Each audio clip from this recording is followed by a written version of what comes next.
गीत, माटी और मनुष्य, इसी कड़ी में मैं आपको आज मुक्तेश्वर धाम लेकर के आया हूँ। जिला नैनीताल 2290 मीटर की ऊंचाई पर मुक्तेश्वर धाम स्थित है। यहाँ पर शिव मंदिर है। यहाँ पर मुक्तेश्वर महाराज जी का निवास स्थान है।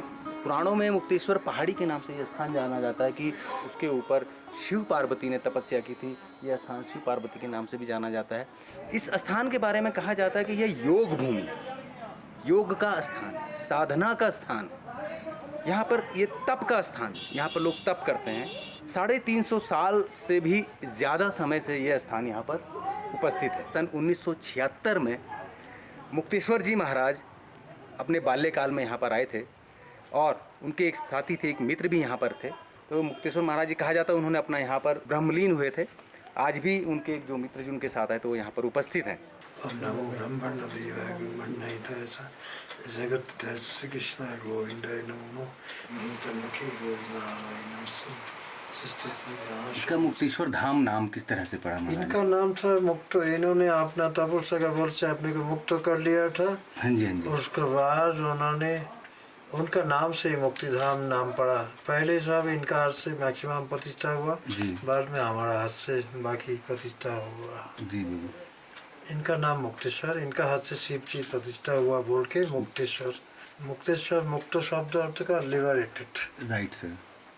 ये मुक्त हो गया, हम भी मुक्त हो गया। इनका हाथ से हमारा हाथ से सब प्रतिष्ठा हुआ। यहाँ जो आएगा मनोवांछा पूर्ण होता है, इच्छा पूर्ति होता है।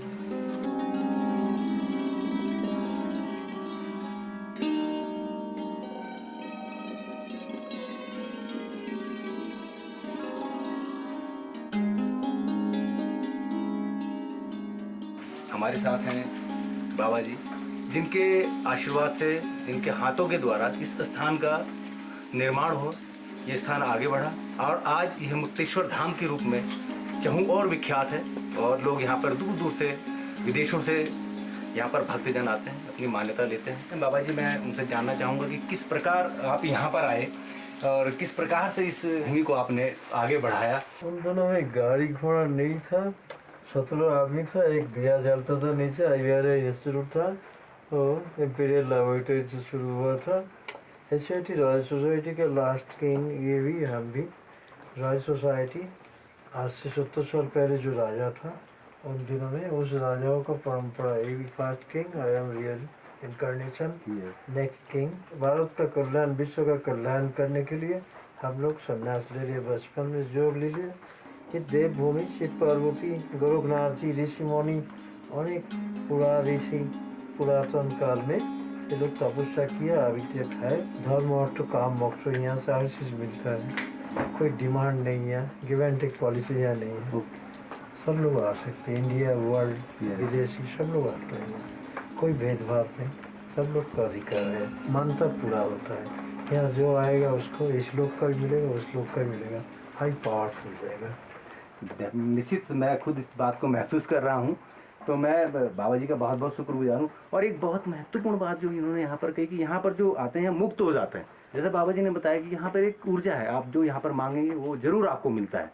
इसीलिए लोग देश विदेश से यहाँ आते हैं, सैलानी ही नहीं बल्कि एक भक्तगण एक आस्था लेकर के अपनी यहाँ पर आते हैं।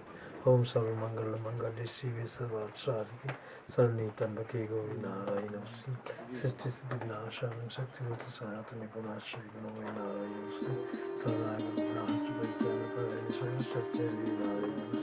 सबका भला, विश्व का कल्याण, भारत का कल्याण, सत्य धर्म प्रतिष्ठा हो, सत्य की स्थापना करने के लिए आया हूँ। सत्य और धर्म प्रतिष्ठा करना है।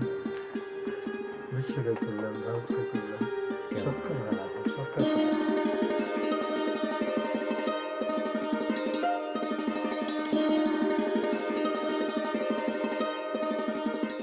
खोली दे माता खोल भवानी धर्म के वाड़ा, अरे खोली दे माता खोल भवानी धर्म के वाड़ा।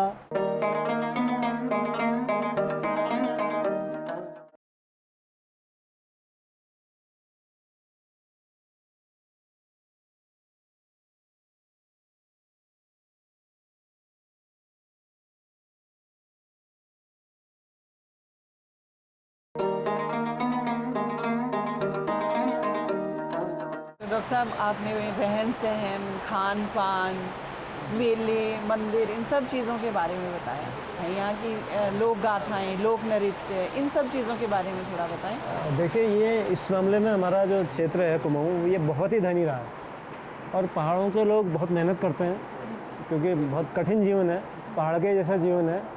तो उस खेतों में काम करने के बाद उनके बहुत सारे लोकगीत हैं, लोक नृत्य हैं जो प्रचलन में हैं। लोक गाथाएँ यहाँ पर बहुत प्रचलन में हैं। इसमें पौराणिक लोक गाथाएँ हैं, जैसे ऋतुरेण है जो ऋतु से संबंधित है, जिसमें मौसम के परिवर्तन पर जो गाथाएँ हैं वो यहाँ पर बहुत गाई जाती हैं। उसके अलावा प्रणय गाथाएँ गाई जाती हैं।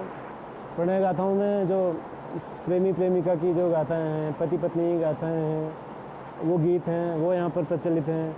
वीर गाथाएँ हैं जो यहाँ के भड़ो भी बोलते हैं वीरों को, यहाँ उनके सम्मान में गाथाएँ गाई जाती हैं, अलग अलग पर्वों पर गाई जाती हैं। उसके अलावा धार्मिक गाथाएँ जिन्हें हम जागर भी कहते हैं, ये जो मैंने आपको अभी लोक देवता बताया, ये सब किसी व्यक्ति में अवतरित होते हैं और उसको अवतरित करने के लिए उनकी प्रशंसा की जाती है, वाद्य यंत्रों के साथ गाया जाता है, तो वो देवता अवतरित होते हैं, उसको जागर बोलते हैं। देवता को जगाना है, उसका जागरण करना। तो देवता जो है लोगों की समस्याओं का समाधान करते हैं, उनका हल बताते हैं अवतरित होकर के, उसको जागर गाथा बोलते हैं। इसके अलावा देवी देवताओं के गीत हैं अलग अलग जो जागर के रूप में गाए जाते हैं और जागर के अलावा भी गाए जाते हैं। जैसे झोड़ा है, तो झोड़ा हमारा लोकगीत भी है, लोक नृत्य भी है। उदाहरण के लिए हम एक गीत लेते हैं कि खोली दे माता खोल भवानी धार्म के वाड़ा, अरे खोली दे माता खोल भवानी धार्म के वाड़ा, हो के लरे छे भेट पखोई के खोलो के वाड़ा। तो ये दो पक्ष अलग अलग गाते हैं इसको। पहला पक्ष कह रहा है कि धार में यानी कि चोटी में जो मंदिर का दरवाजा है, केवाड़ा, उसको खोल दे देवी मैया, उसको खोल हमारे लिए, भक्तों के लिए। तो देवी के लिए कि तू क्या लाया है मेरे लिए, भेंट पखोई क्या लाया है, मैं क्यों खोलूँ केवाड़ा। तो ये इस तरह के देवी के गीत हैं। इसमें झोड़ा भी होता है, इसको गाया भी जाता है। इस तरह के बहुत सारे गीत हैं जो यहाँ गाए जाते हैं। यहाँ चढ़ाई को लेकर के आप चलते चलते थक जाते हैं तो उस पर भी गीत हैं, यहाँ आप उतरते हैं तो उस पर भी गीत हैं। आजकल बरसात है, धान रोपे जाते हैं, रुपाई की जा रही है धान पूरे पहाड़ में, तो धान रोपते रोपते भी गीत गाए जाते हैं।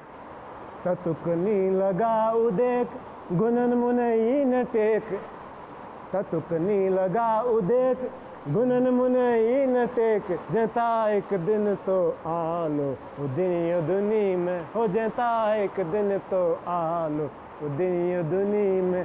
ततुकनी लगाऊ देख गुनन मुनई न टेक, ततुकनी लगाऊ देख गुनन मुनई न टेक, जेता एक दिन तो आलो दिन दुनी में।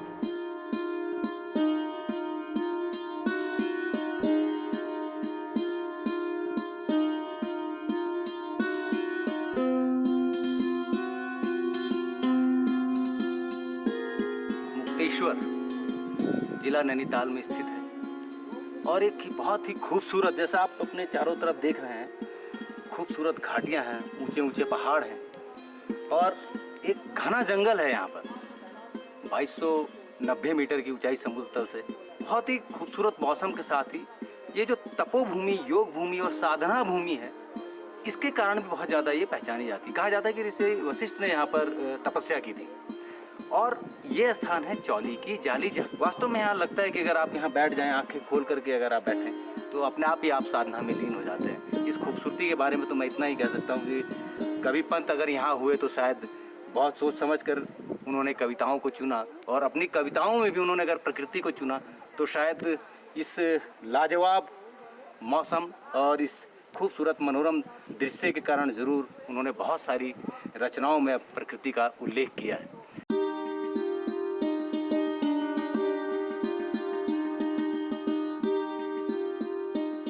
जिस नाम के कारण इस स्थान का नाम चौली की जाली पड़ा, मैं आपको उससे रूबरू कराना चाहता हूँ, लेकिन उससे पहले एक छोटी सी घटना।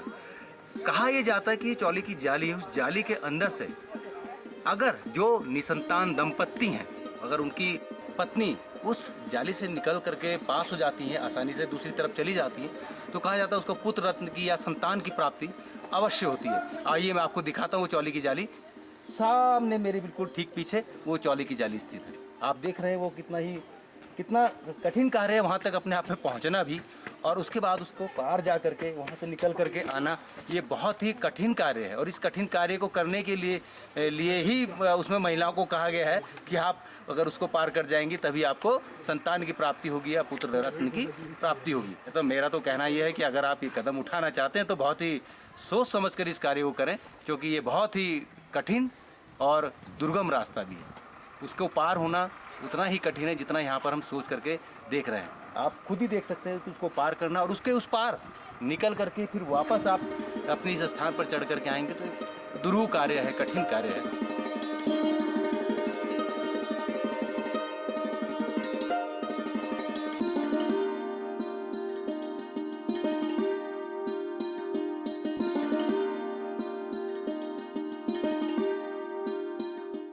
रोना झूड़ा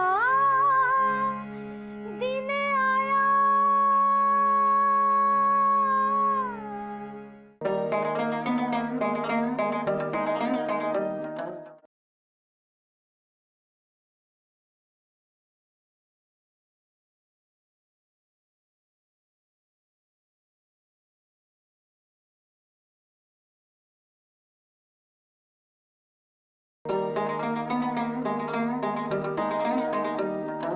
अब हमें यहीं की लोक गायिका खुशी हमारे साथ हैं जो सुनाएंगी न्योली। न्योली एक ऐसा गीत है जो विरह गीत है। जब औरतें अकेली होती हैं या विरह में होती हैं, उनके पति उनके पास नहीं होते हैं या उनके प्रेमी उनके साथ नहीं होते हैं, तब ये गीत गाया जाता है। खुशी जी, आपका स्वागत है। बताइए इसके बारे में। न्योली आप कब से गा रही हैं और कैसे इसकी तरफ आपका रुझान हुआ, कैसे आपने शुरू किया इसे? वैसे तो मैं बचपन से ही संगीत में अपने आप को खोया हुआ देखती हूँ, लेकिन 6 साल से मैं प्रोफेशनली काम कर रही हूँ अपने उत्तराखंड के कल्चर के लिए। और आपने न्योली की बात कही, तो न्योली एक पंछी का नाम है। पहाड़ में एक न्योली एक पंछी होती है जो लंबे तान में गाती है। तो न्योली इस गीत को इसीलिए कहा जाता है क्योंकि जब पहले ज़माने में, पुराने ज़माने में जब टेलीफोन नहीं हुआ करते थे और महिलाएं अधिकांश अनपढ़ होती थी, तो अपने पति को चिट्ठी या प्रेमी को पत्र लिख नहीं पाती थी। तो जिन महिलाओं के पति दूर बॉर्डर में नौकरी करते, देश की रक्षा के लिए जाते थे, जब वो महिलाएं सवेरे घास काटने जंगल जाती तो सामने के पहाड़ को देख के उनके दिल में ये ख्याल आता कि शायद उस पहाड़ पर मेरा पति नौकरी कर रहा है, देश की रक्षा के लिए सेवारत है। तो अपने दिल में जितना भी विरह होता था उनका, वो एक लंबे सुर में उस विरह को गीत के रूप में गाती थी। और उनका ये मानना था कि ये गीत मेरे पति सुन रहे हैं उस पहाड़ पे, यहाँ से मैं गा रही हूँ तो वो सुन रहे हैं। इसे न्योली कहते हैं। तो बड़ी सुंदर सी विधा है।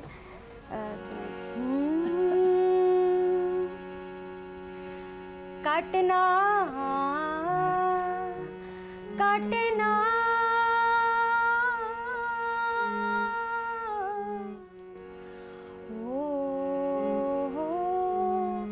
पौली ऊंचा न्योली यो चोमा सीको बना यो बगन्या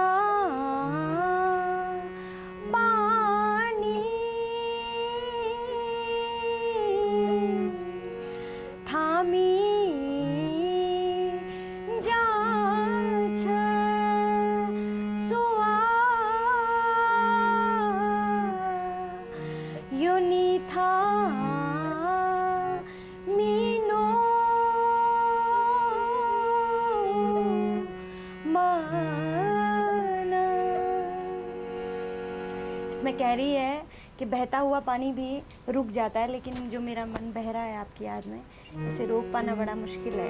अच्छा। फिर उसके बाद आप इसमें कोई गीत, विरह का कोई गीत, जैसे आपका जो दिल में भाव है वो आप गाने के माध्यम से भी गा सकते हैं। जैसे गा रही है नायिका, सुनिएगा। आज का दिन में हो दर्पणा आज का दिना मी होनू घरपणा ओ म्यारा स्वामी लद्दाख डानुमा ओ म्यारा स्वामी लद्दाख डानुमा घुघुतिले घोला लगायो जंगला चिट्ठी दिया म्यारा स्वामी छंचर मंगला घुघुतिले घोला लगायो जंगला चिट्ठी दिया म्यारा स्वामी छंचर मंगला घुट घुटो मिके बाटुई लगाया ओ कसी रूलो एकली तुम बिना। और क्योंकि उत्तराखंड में महिला प्रधान जो गाई जाती हैं विधाएं, उनमें जैसे प्रेमिका प्रेमी के लिए, चाहे बहन भाई के लिए, चाहे बेटी पिता के लिए, तो कई चीज़ें इसमें ऐसी हैं जो हमारे पुराने लोग बना गए हैं और सालों साल तक जीवित रहेंगी। लेकिन अब आधुनिकता इतनी हावी हो चुकी है कि गाने भी अपना रूप, जो पारंपरिक रूप है, वो खोते हुए जा रहे हैं। लेकिन मेरी ये कोशिश रहती है, चाहे किसी भी मंच पे, नेशनल हो इंटरनेशनल हो, कोई भी मंच हो, अपना जो पौराणिक है, जिनसे हमारी पहचान है, जो हमारी जड़ें हैं, उनको मैं हमेशा ऊपर रखती हूँ, ताकि जो अभी हमारा जो नया यूथ आगे आ रहा है, इन्हें पता होना चाहिए कि हमारी जड़ें क्या हैं। तो उसमें ये एक ऐसी विधा है जो हम बचपन में देखते थे कि चैत का महीना होता है। चैत के महीने में भिटौली एक बड़ा अच्छा त्योहार हमारे पहाड़ों में है। भिटौली में ये है कि आपका भाई या आपके पिता जो भी हैं, आपके घर पे बड़े बुजुर्ग, शादी के बाद महिला के ससुराल में भिटौली लेके जाते हैं। भिटौली में आपके लिए या तो जो आपकी बहन है या आपकी जो बेटी है उसके लिए नए वस्त्र और खाने पीने की सामग्री, ऐसा कुछ लेके जाते हैं। इसे भिटौली कहते हैं, क्योंकि पूरा साल वो घर के कामों में व्यस्त रहती हैं, गाय भैंस और खेती, तो उनको वक्त नहीं मिल पाता कि वो अपने मायके जाएं। जबकि मायका एक बहुत ही संजीदा उनके लिए एक विषय है। बस चैत का एक ऐसा महीना आता है जब उनके दिल में ये आस रहती है कि मेरे मायके से कोई मुझसे मिलने आएगा। और जब पूरे चैत के महीने में भिटौली रहती है, अब वो शुरू के दिन से पहले तारीख, दूसरी, तीसरी, चौथी वो गिनते रहती है कि आज आएगा, कल आएगा। जब धीरे धीरे नहीं आता तो उनके अंदर ये एक रोष आता है कि मेरा भिटौली क्यों नहीं आई। और आसपास की महिलाओं की आती है, तो जिनकी नहीं आती है वो ये चैती गाती हैं, अपने दुख को जाहिर करती हैं अपने गाने के माध्यम से। सुनिएगा।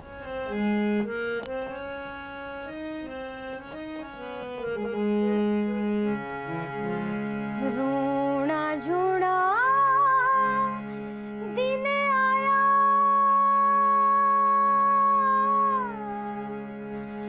यो लागो चेतो में ना बाजना पेगना ढोला, यो पधानु आंगना, ढोल को शब्द सुनो, यो खोली का गणेशा, अब ढोल को सबदा सुनो, यो मोरी का नरना, अब टूटिया दातुली ले, यो घासे नी होना, बेड़ावे मैं बिन बाबू को, यो मैं तूरा नी होना। इसी में देखिए बहन अपने भाई को याद करके तो चंद लाइनें गाती हैं। बरस को बारों में ना, बारस को बारों में ना, मेरी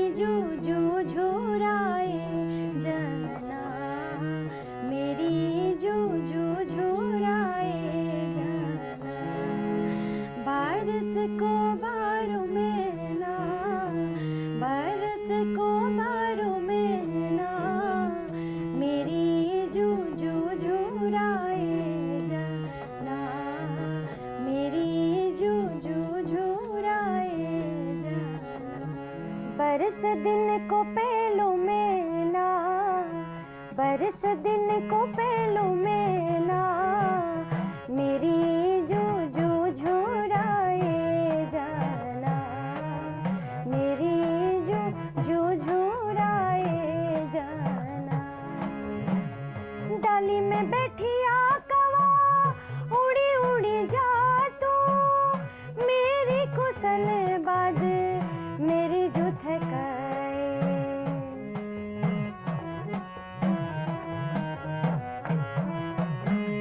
डाली में बैठी आकवा उड़ी उड़ी जाए, मेरी कुशल बाद मेरी जो थकाए।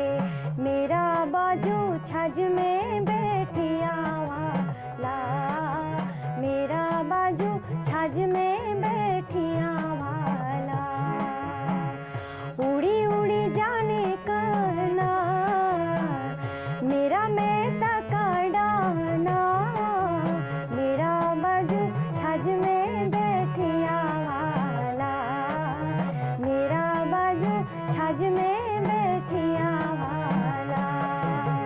बरस दिन को पहलू में ना, बरस दिन को पहलू में ना, मेरी जो जो झुराए जाना, मेरी जो जो झुराए जाना।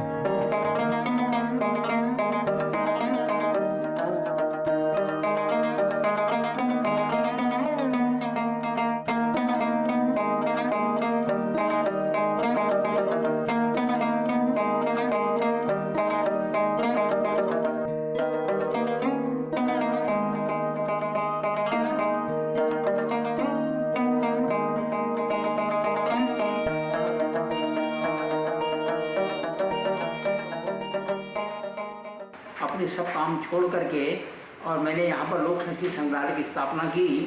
और मैंने सोचा कि सबसे पहले मैं उस पक्ष को लूँ जो बहुत तेज़ी से नष्ट हो रहा है।